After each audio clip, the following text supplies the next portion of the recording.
یا علم سے جڑے ہوئے ہیں لیکن ان کے وسائل نہیں ہیں اتنے، ان کی مدد کی جائے، یا کوئی تکلیف میں ہے، کسی کوئی بیماری ہے، علاج ہونا ہے، ان کی مدد کرو، یا کوئی اور ضرورت مند ہے، کسی کو کسی چیز کی ضرورت ہے تو نظر رکھو ایسے لوگوں پہ، تھوڑا سا باہر نکلو اپنے اوپر، ایسے لوگوں پہ نظر رکھو اور ان کی مدد کرنا شروع کرو مانیٹری سینس میں۔ نمبر 7 انہوں نے کہا استغفار کو بڑھا دو، بہت زیادہ بڑھا دو، کثرت استغفار کرو، استغفر اللہ توب الیہ، استغفر اللہ توب الیہ، استغفر اللہ توب الیہ، ویری سمپل۔ یہ مت سوچو میری زندگی میں مسائل کیا ہیں، ڈی موٹیویشن کو حاوی نہ ہونے دو، بس ایک بار ذہن سے نکال دو کہ مجھے کوئی مسئلہ نہیں ہے اور استغفار کرو، اے اللہ میری غلطی ہے، میری غلطی ہے، استغفر اللہ توب الیہ، استغفر اللہ توب الیہ۔ کیونکہ نبی صلی اللہ علیہ وسلم نے فرمایا جو کثرت استغفار کرتا ہے اللہ تعالیٰ اس کے لیے ریلیف ضرور نکالتا ہے اور اسے وہاں سے دیتا ہے کہ اس کا گمان بھی نہیں جاتا۔ اور نمبر 8 انہوں نے کہا کہ مجھ سے وعدہ کرو کہ جب تم پہ شدید ڈی موٹیویشن، مایوسی اور غم حاوی ہوگا تو اس دوران، اس مومنٹ میں تم نے وہ الفاظ اور وہ دعائیں کہنی ہیں جو ہمارے نبی کہا کرتے تھے، ادھر ادھر کی چیزیں نہیں کہنی، جو مارکیٹ میں چل رہی ہیں وہ چیزیں نہیں، جو سنت سے ثابت الفاظ ہیں وہ کہنے ہیں۔ پرومس می دس، وہ کیا ہے؟ نبی صلی اللہ علیہ وسلم جب شدید غم میں ہوتے تھے، شدید کوئی تکلیف آتی تھی، ہمارے نبی کہتے تھے اللہ اللہ ربی لا اشرک بہ شیئا۔ اسی طرح ہمارے نبی کہتے تھے یا حی یا قیوم برحمتک استغیث۔ اسی طرح ہمارے نبی کہا کرتے تھے لا الہ الا اللہ العظیم الحلیم، لا الہ الا اللہ رب العرش العظیم، لا الہ الا اللہ رب السماوات و رب الارض و رب العرش الکریم۔ اسی طرح نبی صلی اللہ علیہ وسلم نے سکھایا کہ جب تم پہ ریگریٹ حاوی ہو جائے، تم کہو میرے ساتھ یہ کیوں ہوا، کاش ایسا ہو جاتا تو نہ ہوتا، کاش یہ ہو جاتا تو نہ ہوتا، تو کہو قدر اللہ و ما شاء فعل۔ انہوں نے کہا مجھ سے پرومس کرو تم یہ الفاظ کہو گے جب بھی تم پہ یہ کیفیات حاوی ہوتی ہیں، بجائے کہ ادھر ادھر کی چیزیں ٹرائی کرنے کی۔ اس نے کہا ٹھیک ہے میں یہ بھی کروں گی۔ نمبر 9 انہوں نے کہا کہ بیٹا ہر سچویشن سے جو ریلیٹڈ دعا ہے، خصوصاً واش روم میں جانے کی دعا، اللہم انی اعوذ بک من الخبث والخبائث، گھر سے نکلنے کی دعا، بسم اللہ توکلت علی اللہ لا حول ولا قوت الا باللہ، شام کو رات کو سونے کے جو اذکار ہیں بیٹا وہ تھام لو، وہ کرو، ریگولر کرو، جتنے مواقع کی دعائیں تم کر سکتی ہو، خصوصاً ایسے جو واش روم کے انہوں نے کہا، اور رات سونے سے پہلے کی جو دعائیں ہیں۔ اور اس پہ میں آپ کو ایک اور بھی کیس اسٹڈی سنا دوں، ایک سٹوری سنا دوں۔ کسی نے مجھے بتایا کہ ان کو بہت نائٹ میئرز آتے تھے، حالانکہ رات کے اذکار بھی کیا کرتے تھے، لیکن انہوں نے کہا کہ سورہ ملک جب سے میں نے پڑھنا شروع کی میرے نائٹ میئرز ختم ہو گئے۔ سورہ ملک از امیزنگ۔ اور 10ویں چیز انہوں نے کہا کہ بیٹا اس دعا کو پکڑ لو، خاص اس دعا کو سخت تکلیف میں، لا الہ الا اللہ العظیم الحلیم، لا الہ الا اللہ رب العرش العظیم، لا الہ الا اللہ رب السماوات و رب الارض و رب العرش الکریم۔ یہ 10 پوائنٹس انہوں نے کہا کہ دیکھو تم نے ہر چیز تو ٹرائی کر لی ہے۔ اب دیکھیں کوئی سوچ سکتا ہے یار یہ تو اتنی لمبی ٹو ڈو لسٹ ہے، ہم سے تو پہلے ہی چیزیں نہیں ہو رہی۔ بات یہ ہے کہ جس کی جان پہ بنی ہوتی نا، جو بہت زیادہ پریشان ہوتا ہے وہ کچھ بھی کرنے کے لیے تیار ہو جاتا ہے، ٹھیک ہے؟ وہ ہر ایک کے پاس گیا ہوتا ہے، اس نے تو پیسے کتنے لگائے ہوتے ہیں، وہ تو عاملوں کے پاس گیا ہوتا ہے۔ تو کیا یہ 10 چیزیں اس کے مقابلے میں کوئی بہت لمبی لسٹ ہے؟ میں تو نہیں سمجھتا۔ انشاءاللہ یہ 10 چیزیں کی جا سکتی ہیں، تو ان 10 چیزوں کو ٹرائی کریں۔ سٹوری یہاں ختم نہیں ہوئی۔ ان سسٹر نے کہا میں 1 مہینے شیخ کے پاس آئی 1 مہینے بعد، اور میں نے انہیں کہا کہ الحمدللہ میں نے وہ 1 مہینہ چیزیں ٹرائی کی ہیں، وعدے کے مطابق میں نے صبر کیا اور میں نے جاری رکھا ان چیزوں کو، اللہ نے مجھے ریلیف دے دیا، اللہ نے مجھے شفا دے دی ہے، میں خوش ہوں۔ اور یقین کریں کہ اس نے کہا کہ میں کچھ سال بعد آئی انہی شیخ کے پاس، الحمدللہ میرے 3 بچے تھے، میرے ساتھ 3 پیارے بچے تھے میرے۔ وہ شیخ بڑا حیران ہوئے یہ کون ہے؟ شی سیڈ شیخ میری شادی بھی ہو گئی، اللہ تعالیٰ نے مجھے 3 بچے بھی دے دیے، اور یہ کافی سالوں بعد وہ گئی ہوں گی۔ تو یہ اپنی وہ سکسیس سٹوری سناتی ہیں۔ دیکھیں یہ جو 10 چیزیں ہیں یہ وہ چیزیں ہیں جو ہمارے نبی صلی اللہ علیہ وسلم کی ہوئی نصیحت والی چیزیں ہم لوگوں کے پاس چاہتے ہیں۔ اس کا یہ مطلب نہیں کاؤنسلنگ نہیں کروا سکتے یا کسی اچھے سے مشورہ نہیں کر سکتے، لیکن بتانے کا مقصد یہ ہے جب تک بھائیوں اور بہنوں آپ خود چیزیں ٹرائی نہیں کریں گے، اللہ کے قریب خود سے نہیں ہوں گے، دوسروں پہ زیادہ ریلائی کریں گے، آپ کا توکل اللہ پہ نہیں ہوگا، تب تک گارنٹی کوئی نہیں ہے کہ آپ کو سکون ملے یا چیزیں حل ہوں۔ دیکھیں خدا نہ خواستہ اگر مسئلہ حل نہ بھی ہوا، یہ 10 چیزوں سے کم از کم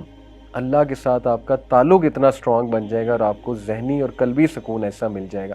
کہ انشاءاللہ تعالیٰ آپ کو زندگی گزارنے کا مزہ آئے گا۔ لیکن یہ بھی امید کریں کہ انشاءاللہ مسئلہ بھی 100% حل ہو جائے گا۔ تو یہ 10 چیزیں ضرور کریں۔